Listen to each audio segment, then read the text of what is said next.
Bienvenido a tu radio Eugenio Espejo del Colegio de Periodistas de Pichincha. Es así como nosotros te damos la más gratificante bienvenida para que formes parte de esta hermosa comunidad.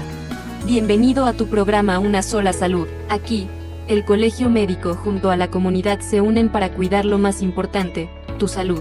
Juntos exploraremos temas que nos ayudan a vivir mejor, con consejos útiles y mucho cariño. Acompáñanos y sé parte de esta gran familia que trabaja por una sola salud para todos. Empezamos ya. Buenos días, distinguida audiencia. Tengo el honor en esta ocasión de presentar a los señores representantes del Colegio Médico, quien de ahora en adelante, a partir de los jueves de cada semana, en el horario de 11 a 12 horas, por nuestro canal, la radio Eugenio Espejo del Colegio de Periodistas de Pichincha, mantendrán su programa denominado Una Sola Salud, un programa de gran raigambre e importancia por su relación del Colegio Médico con la comunidad en el tema de difusión de aspectos de salud, de temas gremiales y en fin de todos los temas que son de interés para la ciudadanía. Presento de izquierda a derecha el licenciado José Guaigua, moderador, distinguido colega periodista, el doctor Alberto Narváez, distinguido investigador y conocedor profundo de la medicina y de los temas gremiales. En el mismo sentido, el doctor José Heras, igual distinguido y conocedor de los temas médicos y de salud, quienes serán quienes realicen el programa día a día, jueves a jueves. Muy bienvenidos, doctores. Es un honor para el Colegio de Periodistas contar con un programa médico dentro de nuestra parrilla. Tiene la palabra. Muchas gracias, doctora Roballo, presidenta del Colegio de Periodistas de Pichincha. A partir de hoy, jueves 17 de noviembre del 2025, es muy grato poner a consideración de la videoaudiencia de Radio Eugenio Espejo del Colegio de Periodistas de Pichincha el programa Una Sola Salud, el Colegio Médico de Pichincha junto a su comunidad. Estaremos al aire los jueves de 11 a 12. La conducción de este programa estará a cargo del doctor José Heras, médico familiar, docente universitario y expresidente de la Federación Médica Ecuatoriana. El programa de hoy tiene por objeto abordar dos temas de actualidad. El primero es enfermedades crónicas no transmisibles y el segundo se refiere al análisis del impacto del incremento del diésel en la salud. El primer invitado del doctor Heras es el doctor Alberto Narváez, epidemiólogo, docente universitario, expresidente del Colegio Médico de Pichincha y de la Federación Médica Ecuatoriana, con quien desarrollará el tema sobre peso y obesidad, su tratamiento. Queremos invitar a la videoaudiencia a participar activamente con sus inquietudes comunicándose a los celulares número 095-886-1105 y celular 099-127-7560. Este programa se transmite en vivo y luego será subido a las redes sociales del Colegio Médico de Pichincha y del Colegio de Periodistas de Pichincha. Muy buenos días a todas las personas que nos escuchan y sin duda más tarde que nos van a ver a través de las redes sociales.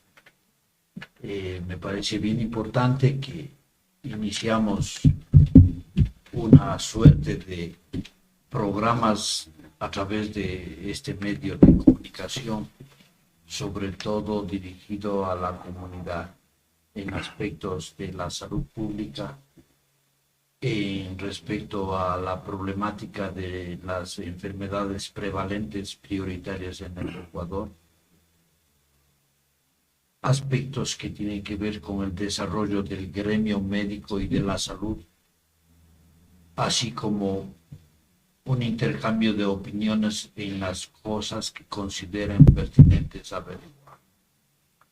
En este día, como un programa de inicio, hemos propuesto estas dos temáticas que tienen mucha relación y sobre todo de las enfermedades prevalentes que afectan al común ciudadano ecuatoriano y que en su gran mayoría tienen que ver con las enfermedades crónicas no transmisibles.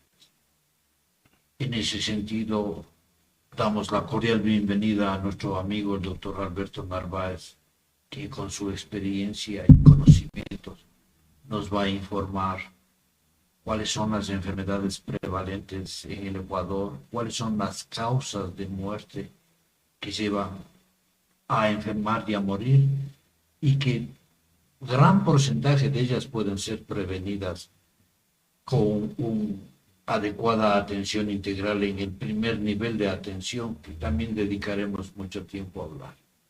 Doctor Narváez, es suyo el micrófono para que nos hable sobre el primer punto. Buenos días a todos los radioescuchas, a toda la audiencia de la Radio Eugenio Espejo. Bueno, yo quisiera primero decir que el Ecuador en los últimos 30 años ha cambiado lo que se denomina el perfil epidemiológico. Hace 30 años todavía teníamos entre las primeras causas de muerte las enfermedades transmisibles, entre ellas siempre en los primeros lugares la neumonía, las infecciones respiratorias agudas, sobre todo las bajas o IRAC se llama también, infecciones respiratorias agudas graves, las neumonías, ¿no? Siempre ocuparon los primeros lugares. Y después también las gastroenteritis relacionadas con la carencia de agua y con el manejo de alimentos, ¿no? Pero eso ha ido cambiando. Ya vino el COVID, la primera causa de muerte en los 2 primeros años de la epidemia fueron las neumonías, fundamentalmente por COVID, pero como estuvimos encerrados, no aparecieron ya como primeras causas de muerte otras infecciones respiratorias como las bacterianas y la influenza. Recién comienzan a aparecer en estos últimos 3 años. Pero en el último reporte del INEG, del Instituto Nacional de Estadística y Censos, de las 10 primeras causas de muerte, en primer lugar están las enfermedades isquémicas del corazón, con 13.318 muertes en el año 23, que es el último informe. Después vienen las agresiones y homicidios, que es ahora lo que, por la situación de violencia que vive el país, se explica el por qué se han incrementado. Aquí hay un hecho importante de analizar, de 4.600 más o menos en el año 22 para el año 23, las agresiones, es decir, los homicidios, subieron a un poco más de 7.000 y es preocupante. Pero en tercer lugar vuelve una enfermedad relacionada es una enfermedad crónica degenerativa, ¿no? Es la enfermedad de cerebrovasculares, es decir, los accidentes cerebrovasculares, lo que se denominan, la gente le denomina hemorragias cerebrales, entre otras, ¿no? Y eso ocupa el tercer lugar. El cuarto lugar ocupa la diabetes mellitus. Después vienen los accidentes de tránsito, sobre todo de transporte terrestre. Y recién en un puesto sexto prácticamente la influenza y neumonía. Pero vuelve a aparecer otra enfermedad crónica que es la hipertensión arterial en el siguiente, en ese orden, ¿no? Entonces las enfermedades hipertensivas, la hipertensión arterial pasa también a ser. Después vienen las enfermedades del sistema urinario, que también algunas son infecciosas, pero también hay enfermedades del sistema urinario crónicas, entre ellas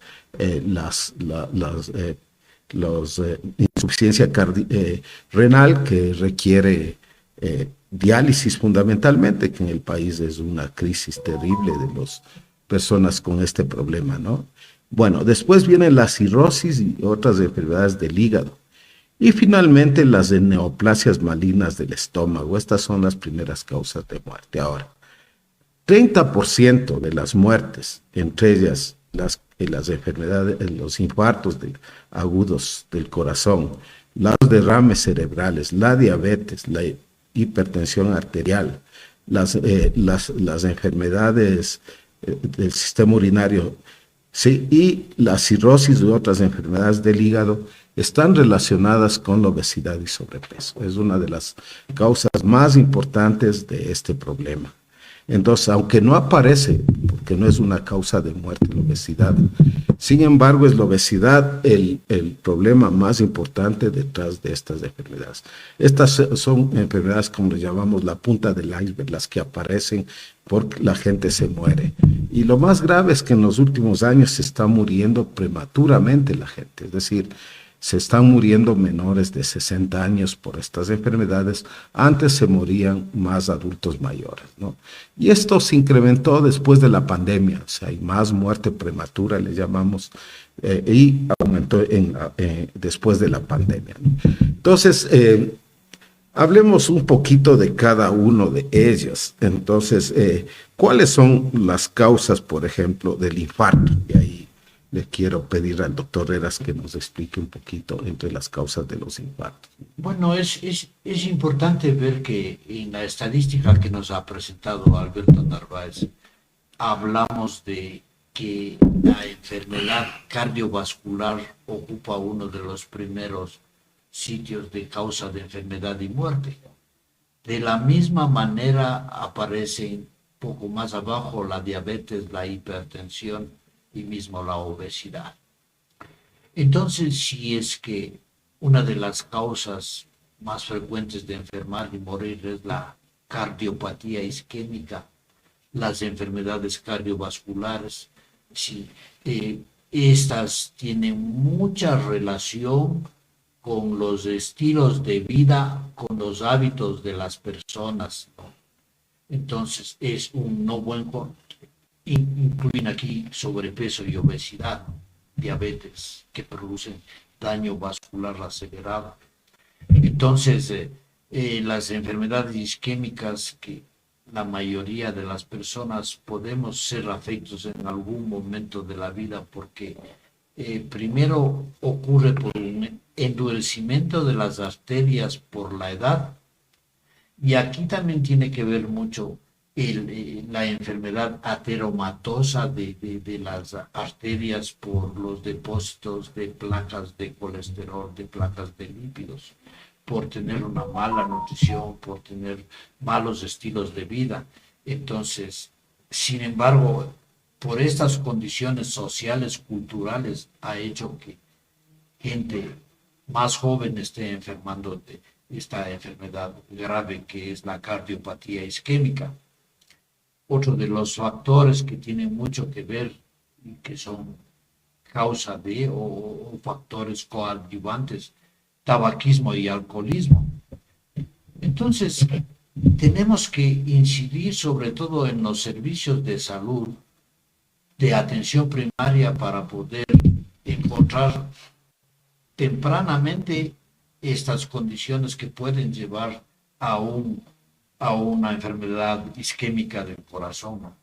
También hay que recordar que la historia genética, la historia familiar, guarda mucha importancia.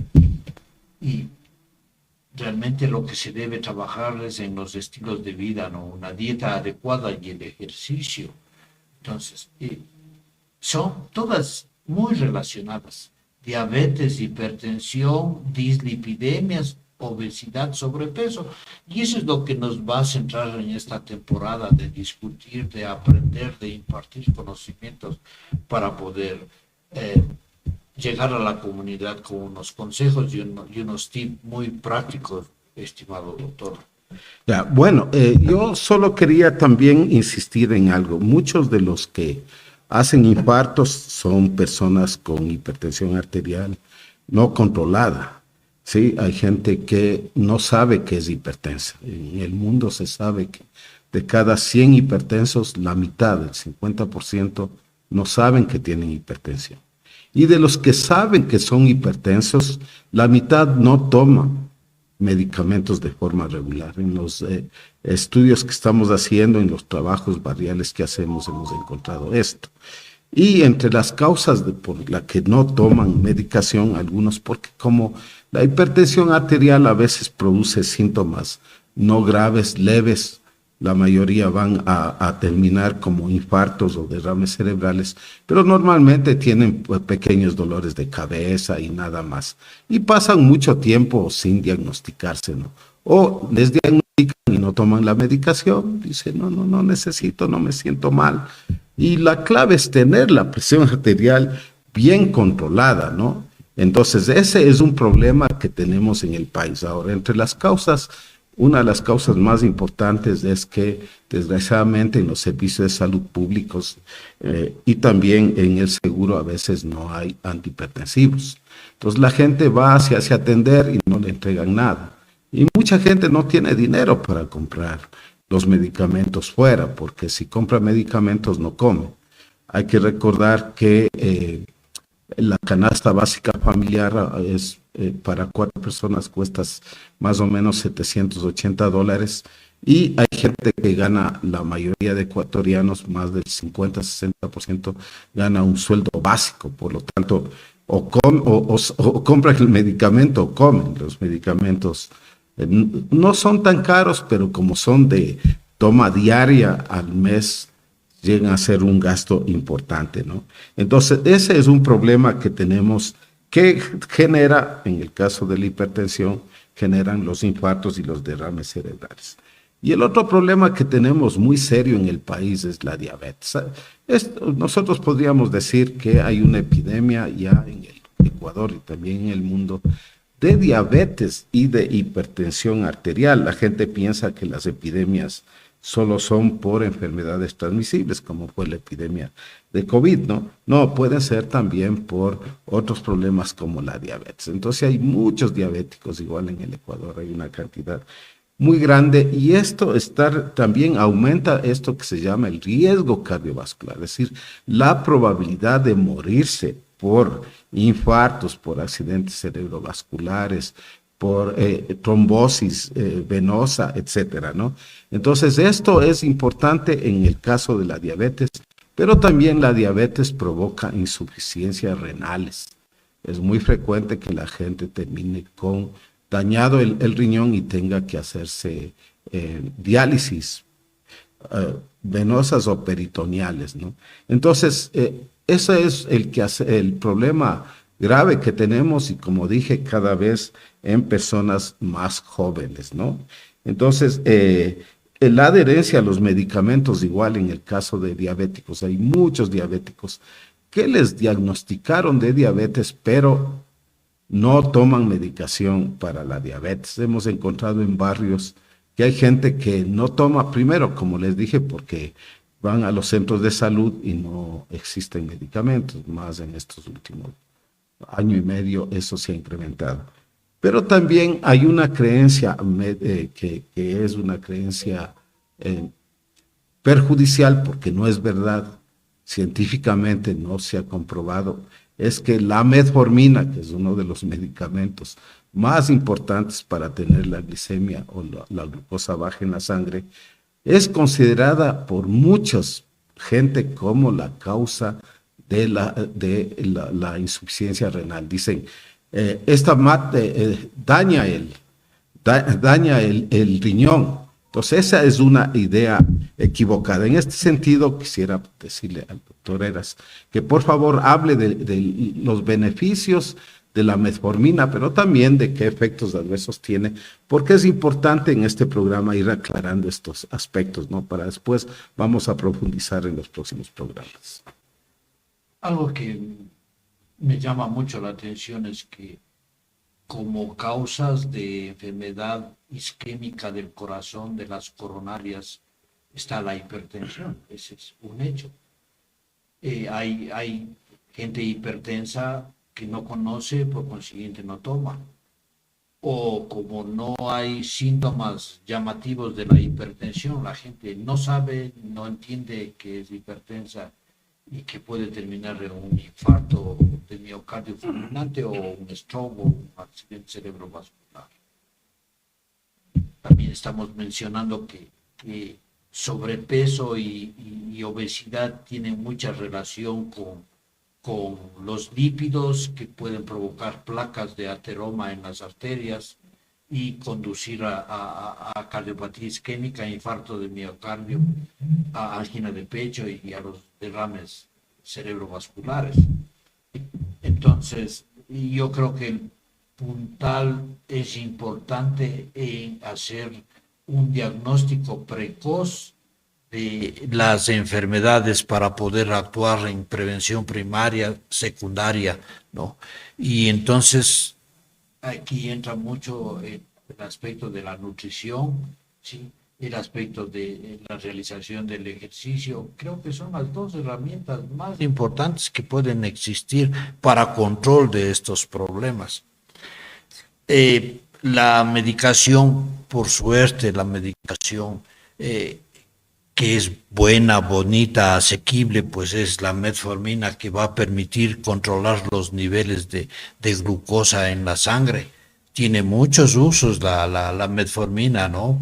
Y eso sí existe. Actualmente el tratamiento de la diabetes ha tenido un giro increíble con nuevas drogas más potentes y eficaces que pueden ayudar a controlar los niveles de glucosa.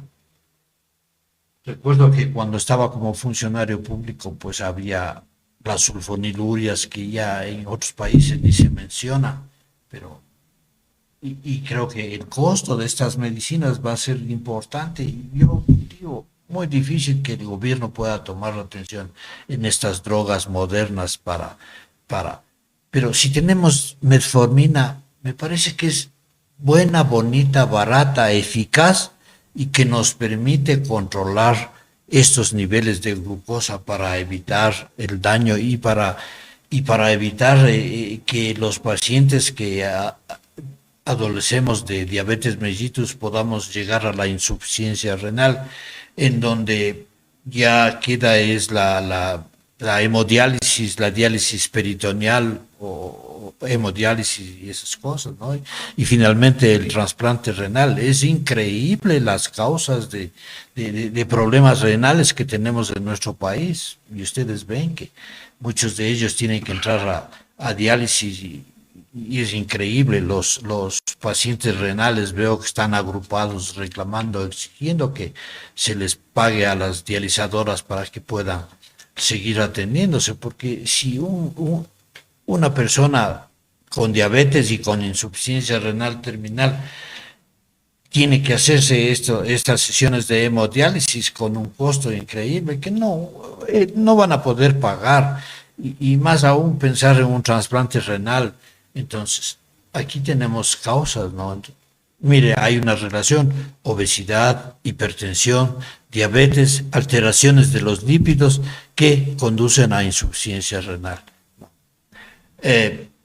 La adherencia a los tratamientos es bien importante, ¿no? Entonces, hay que fomentar estrategias para que los pacientes no dejen de consumir los fármacos, quitar de la mente esas ideas erróneas que pueden decir que me va a provocar malestar.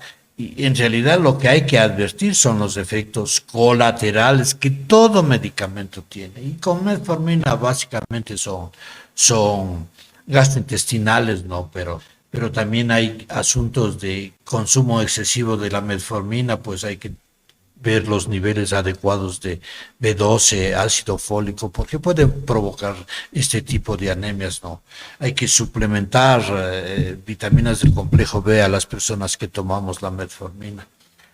Eso es como estamos ahora, ¿no? Y hay un crecimiento y creo que va a seguir creciendo la presencia de diabetes. Asimismo, hay más gente joven que adolece. Recordemos que hay dos tipos de diabetes fundamentalmente: la tipo 1, que requiere insulina y que por lo general afecta a gente muy joven, y la diabetes 2, que es no requiere de insulina, en algún momento va a hacerlo, pero las dos requieren de estilos de vida y nutrición y ejercicio.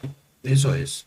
Muchas gracias. Y quiero solo comentar entre las causas de muerte también están las cirrosis hepáticas. Y las cirrosis hepáticas hoy en día tienen como causa el hígado graso.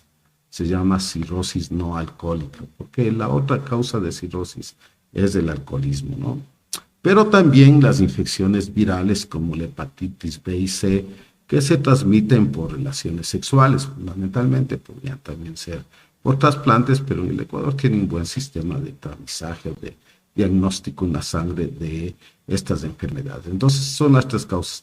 Pero este rato, por el hecho de que la obesidad se ha incrementado en el mundo enormemente, en el Ecuador también, y sigue incrementándose, la cirrosis constituye ahora la no alcohólica, que es por consumo, por obesidad, pero sobre todo por consumo de azúcar, aunque vamos a hablar de esto detenidamente en el próximo programa. Vamos a hablar específicamente de la causa de todos estos males, que es la obesidad.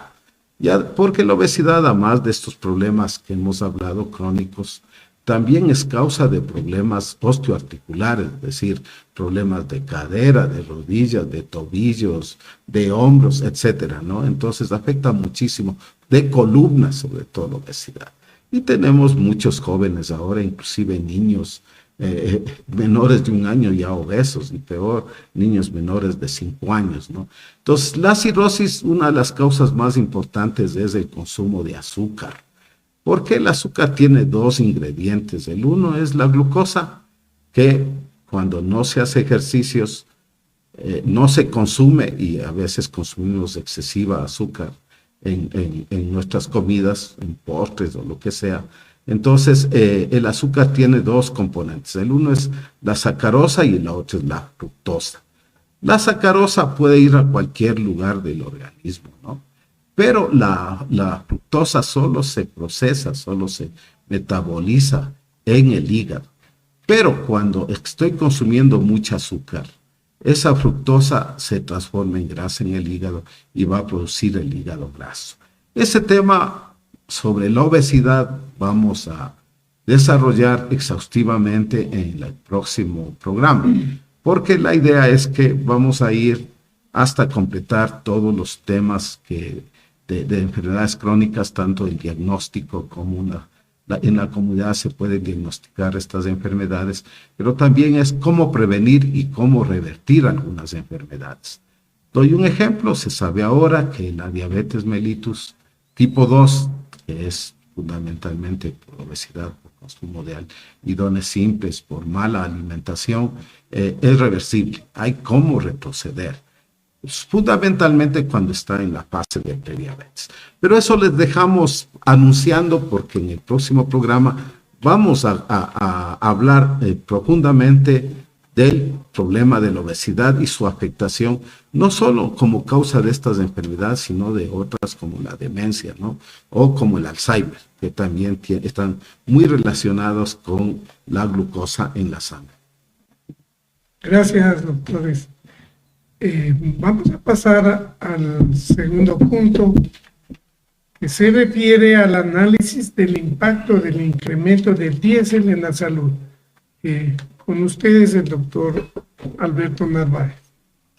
Bueno, hemos hecho una exhaustiva revisión de las experiencias de otros países y de estudios con relación a cómo impacta en los servicios de salud, en la atención de salud, en los costos sanitarios también, el incremento de los combustibles, específicamente el diésel. Hay que recordar que el diésel es uno de los combustibles más usados para el transporte, pero también más usados para generar energía, que mueve fábricas, que también en el país hay muchas termoeléctricas. Recuerden que en el tiempo de los apagones se hablaba de comprar termoeléctricas, aunque en el Ecuador lo más barato es tener hidroeléctricas.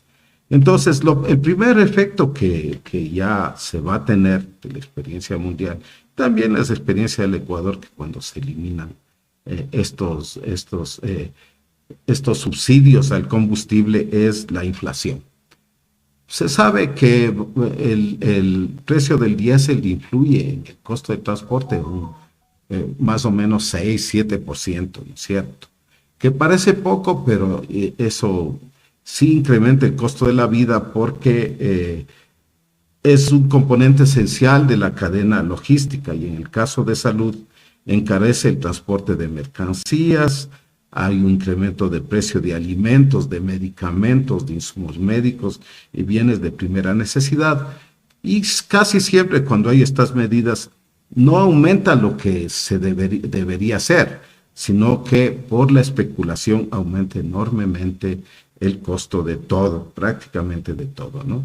Y esta es una forma de reducir el poder adquisitivo de las familias, especialmente de los estratos sociales más pobres.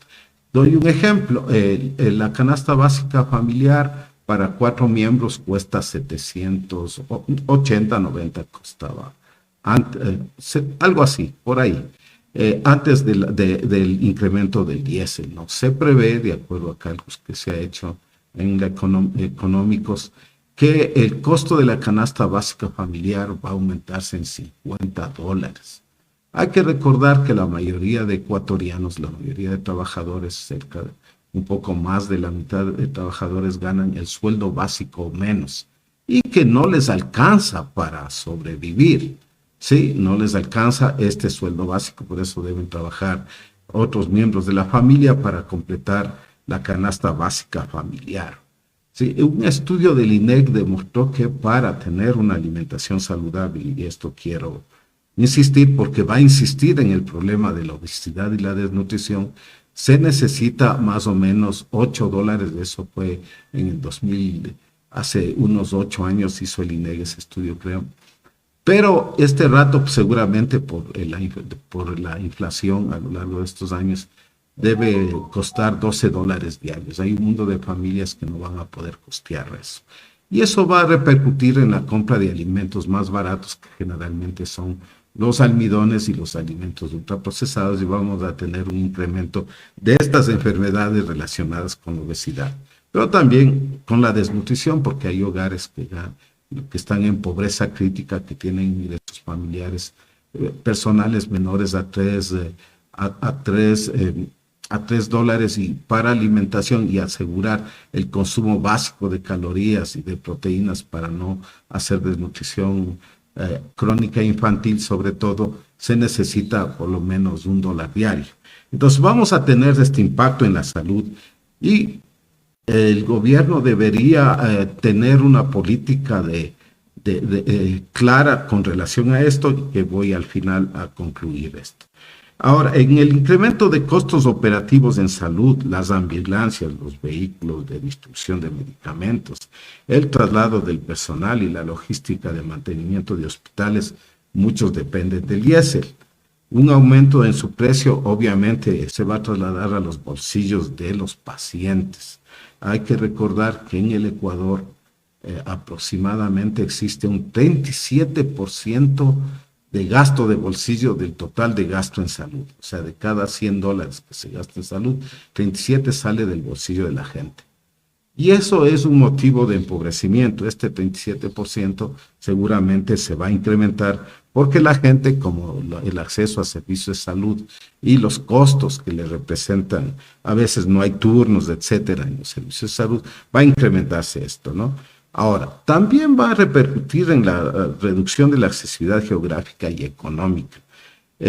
La gente, para trasladarse, sobre todo en lugares lejanos, necesita transporte público o privado, y eso encarece los viajes, ¿no? Eso se llama accesibilidad geográfica económica, ¿no? Entonces, esto, la gente, si no está muy grave, no va a ir a controles, a chequeos, va a retrasar las consultas de síntomas de alarma que se llaman, priorizando el gasto, como hablé antes, de alimentación y otros aspectos esenciales, y eso va a provocar lo que está provocando ahorita, que lleguen en los hospitales a morir por las causas crónicas que hemos ya hablado, y porque son enfermedades evitables si la gente tuviera acceso económico a los servicios de salud. Ahora, ¿cómo va a impactar eso en las causas de muerte y también de morbilidad o de enfermedad grave, de hospitalizaciones, pero en general de las enfermedades, ¿no? Bueno, obviamente va a haber un deterioro nutricional, el aumento de alimentos nutritivos, frutas, verduras y las proteínas sobre todo, van a hacer que las familias consuman dietas menos balanceadas, menos saludables, con más carbohidratos y también ultraprocesados baratos, ¿no? De eso hablaremos también en los próximos programas del tema de los alimentos ultraprocesados, cómo identificarlos.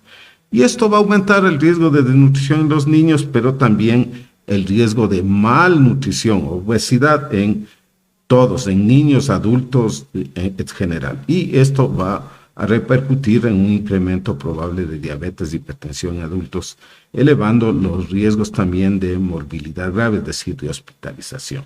Entonces, eso es lo que se podría esperar. Ya hablamos del retraso en la búsqueda de la atención, pero también va a tener un impacto en la salud mental. Como la mayoría de personas tienen bajos ingresos, que no le alcanzan para vivir siquiera un 20-30%, en el Ecuador están en pobreza crítica, ahora eso se va a incrementar. El estrés financiero por pérdida de poder adquisitivo y ahora también por pérdida de trabajo es un determinante de salud mental muy importante. El estrés, las preocupaciones también tienen que ver con la obesidad y tienen que ver con la diabetes. Hablaremos de eso más adelante, ¿no? Entonces es probable que eso incremente también estos problemas de ansiedad y de depresión. Tenemos una epidemia de depresión en el país, el COVID aceleró esto y tenemos altos porcentajes de personas jóvenes, niños, viejos con depresión, ¿no? Y esto puede llevar en los casos graves a incapacidad, a discapacidad, la gente no quiere hacer nada, ¿sí? Se vuelven abúlicos, que se llama, pero también a conductas suicidas, ¿no? Y el último rubro que quiero hablar es los costos sanitarios. Como dijimos ya, van a elevarse los costos de medicamentos e insumos de laboratorio. Existe un déficit, hay que recordar que del 2023 hasta este año, en este último año 25, el presupuesto de la salud se ha reducido en 450 millones de dólares. Y ya estamos en una crisis sanitaria por falta de medicamentos a nivel de los servicios públicos. Y ahora eso va a agravarse si el gobierno en realidad no cumple su palabra de invertir este producto de la eliminación del subsidio en salud. Y también si no hace nada por eliminar la presencia de las bandas y los corruptos que hay en los hospitales, que muchas veces son los mismos políticos de turno que van de directores o de personal que maneja las finanzas de los hospitales. El otro es los costos de hospitalización, ¿no? Entonces, como dije, la gente si no se siente muy mal, no va a ir al hospital y solo le van a llevar ya cuando está muy mal. Y eso va a hacer que tengan que llevarle a la UCI, va a haber una mayor duración, ¿sí?, en la tecnología. Entonces, esta es la situación ahora. Yo voy a hablar un poquito de qué debería hacerse desde el punto de vista económico, ¿sí?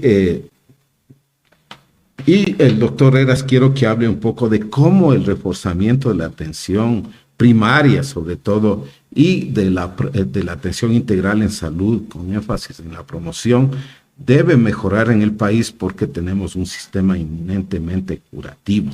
Y eso solo voy a hacer el comentario que en la medida que va a ser difícil que el gobierno retroceda en esta medida de eliminación del precio del IESEL, porque no existe la fuerza suficiente como sucedieron en octubre del 19 o en el último paro, sobre todo indígena, que tuvo el Ecuador, que logró hacer retroceder esta medida de incremento de costo del diésel y de los combustibles en general. Entonces, la solución para los ecuatorianos es que haya un incremento importante de sueldos y salarios en por lo menos lo que va a ser la inflación, es decir, en $50, porque ahora a los trabajadores les suben $4 o $5 en la comisión de salarios y Lo importante es que se recompense a todos los ecuatorianos, porque no solo los más pobres, los que reciben bonos, son los que van a estar en situación compleja, van a estar todos los que no ganan menos de la canasta básica familiar, individual o en familia, y eso, por eso planteamos que la medida de alza general de sueldos y salarios es algo que el gobierno debe hacer, porque los estímulos de estos focalizados en bonos a los más pobres favorece solo a un sector de la población, y esto afecta a toda la población, va a hacer que haya más pobres, pero también va a beneficiar con los bonos a los empresarios del transporte y a otros empresarios, ¿no? Entonces, le voy a pedir al doctor Heras que nos hable de lo que es la atención familiar, la atención integral en salud, y cómo esto, implementado en el país, podría beneficiar en esta situación de crisis del sistema sanitario, pero también en los problemas que va a generar el incremento del diésel. Y yo considero que el modelo que mantenemos en atención de salud es el típico modelo curativo. Hay varios años de lucha a nivel de la salud pública por dar énfasis a la atención primaria de salud, y que debería empezar en el nivel primario, ¿no?, que son los centros de salud. La salud no solamente es actuar sobre la enfermedad, sino evitar que se presente la enfermedad. Eso se conoce con el nombre de promoción de la salud para prevenir la enfermedad. Ha costado mucho, sigue costando mucho cambiar en quienes hacen dirigencia de salud, el cambiar este modelo del curativo al preventivo. Hablo del Ministerio de Salud, hablo de la Seguridad Social. Si lograríamos encontrar el mecanismo para reforzar, mejorar, mantener un nivel en atención primaria de salud con un enfoque de integralidad, porque tiene que ver con la función o disfunción familiar, tiene que ver con el ingreso económico, tiene que ver con las relaciones sociales, culturales de las personas y familias, ¿sí? Todo eso contribuye a mantener una salud equilibrada.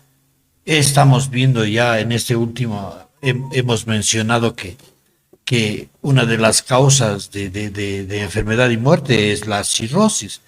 Y la cirrosis se genera, cirrosis le asocia al consumo excesivo de alcohol, pero ahora vemos que no es tanto el consumo de alcohol, sino más bien es el tipo de alimentación y el grado de obesidad que tiene, que puede hacer que se desarrolle el hígado graso, y el hígado graso terminará en cirrosis y cáncer de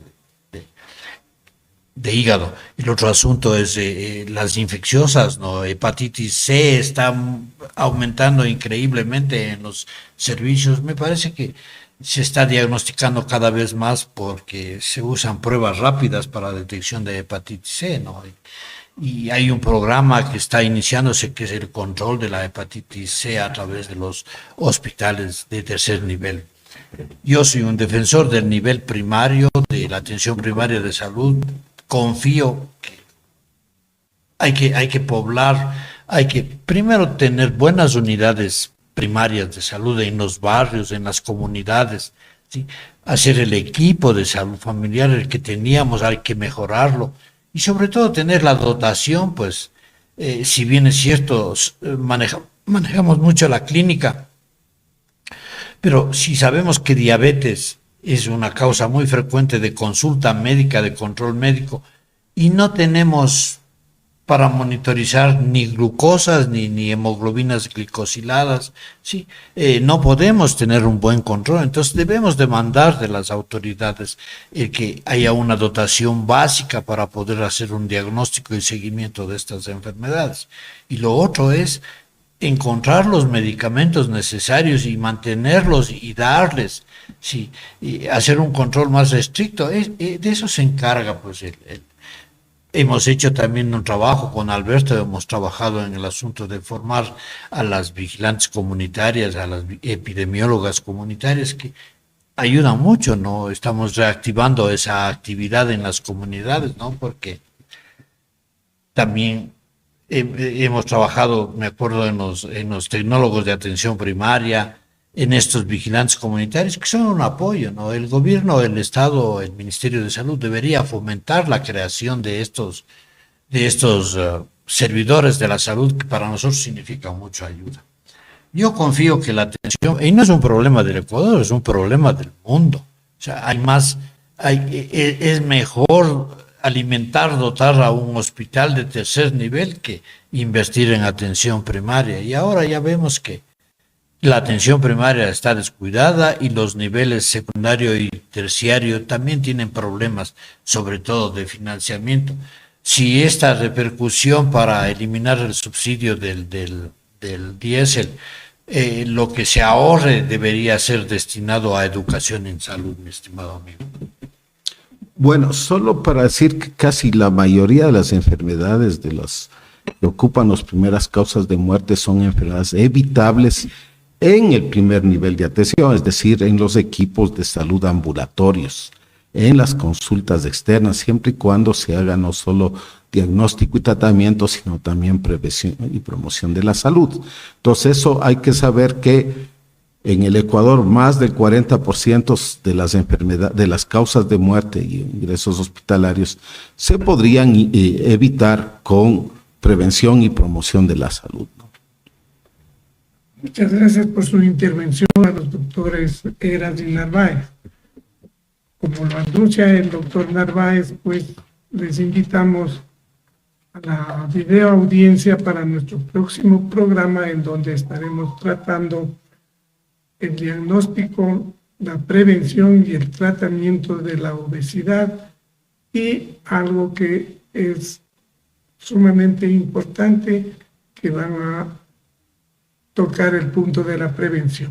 Gracias por estar con nosotros en Una Sola Salud. Recuerda que el Colegio Médico junto a la comunidad siempre están contigo para apoyarte. No olvides acompañarnos en el próximo programa, donde seguiremos aprendiendo y cuidando juntos nuestra salud. Hasta pronto. Y así llegamos al final de hoy, pero no te preocupes, esto es solo el principio.